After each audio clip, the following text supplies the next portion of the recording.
tonight on Florida Focus. In just 2 days, the anti-riot bill is heading to its next committee. How much money taxpayers would have to pay to keep people imprisoned if it passes? Whose priorities are you looking out for?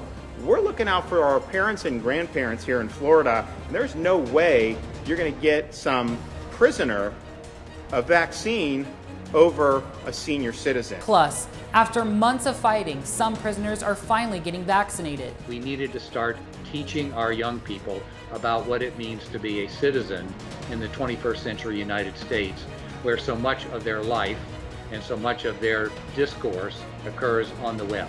Coming up in a minute, why tech leaders are scared for our students. Then, and our school system shows that the school system is failing our kids. And, I just felt like I had to do something about, the kids that I come into contact with. What a local barbershop is doing to help kids in school. I'm Dylan Zuccarello, and welcome to Florida Focus. A new fiscal report found that Florida's anti-riot bill could cost taxpayers more than $17 million a year. Jeanette Troya joins us in the newsroom to explain the controversial bill and what it means for you. House Bill 1 is an attempt to make protesting punishable by up to 15 years in prison if it becomes a law. Governor Ron DeSantis proposed it in response to last summer Black Lives Matter protests. The Florida House just passed it last week. Every Democrat opposed the bill, calling it a racist attempt to suppress free speech. Florida already has the third largest prison system in the U.S. New research conducted by economist Rick Harper found the anti-riot bill would put more people behind bars, increasing Florida State's prison's $2.7 billion budget. Harper says the bill could lead to 700 more people being in prison at any given time. The bill still has to clear several committees before it becomes law.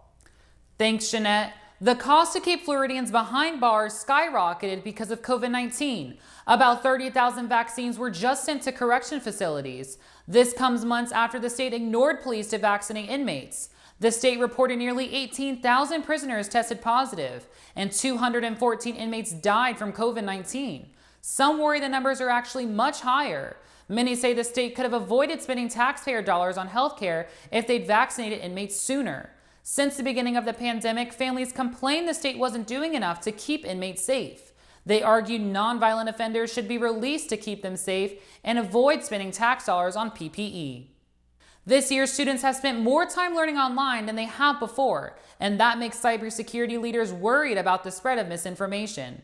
Reporter Courtney Patterson explains how a local program aims to educate students about deceiving online content. Cyber Florida has launched the K-12 initiative for students to bring awareness about misinformation online. Incorrect and misleading information can easily influence Americans, and cybersecurity experts say it's important to teach students how to spot false information. One of the things we've learned is that our young people, particularly young people who are about to become first-time voters, are subjected to a blizzard of mis and disinformation on the web. Studies show that the amount of time Americans spend online has nearly doubled since the pandemic. With people spending so much time online, experts say that teaching cyber awareness is vital. We now live most of our lives online. We go to school online, we work online, we shop online, we interact socially online. Cyber Florida has connected with 10 county school districts, including Hillsborough County. They work with teachers and parents to teach students about safe online habits and offer summer camps and prep courses. To learn more about the program, you can visit cyberflorida.org. Reporting for Florida Focus, I'm Courtney Patterson. Black children tend to struggle more with reading compared to their white counterparts because they have less access to education. Reporter Carla Ibanez introduces us to a local barber who's giving books to kids. Every Wednesday from 4 to 6 p.m., the Book Club Barbershop opens its doors for kids to get a free haircut and a book.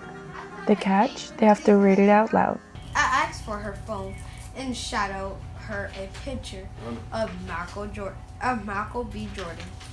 Antonio Brown, who is the owner and operator, started the program in 2016 to encourage kids to read. A lot of the young black males don't like to read out loud. They're afraid, they're shy.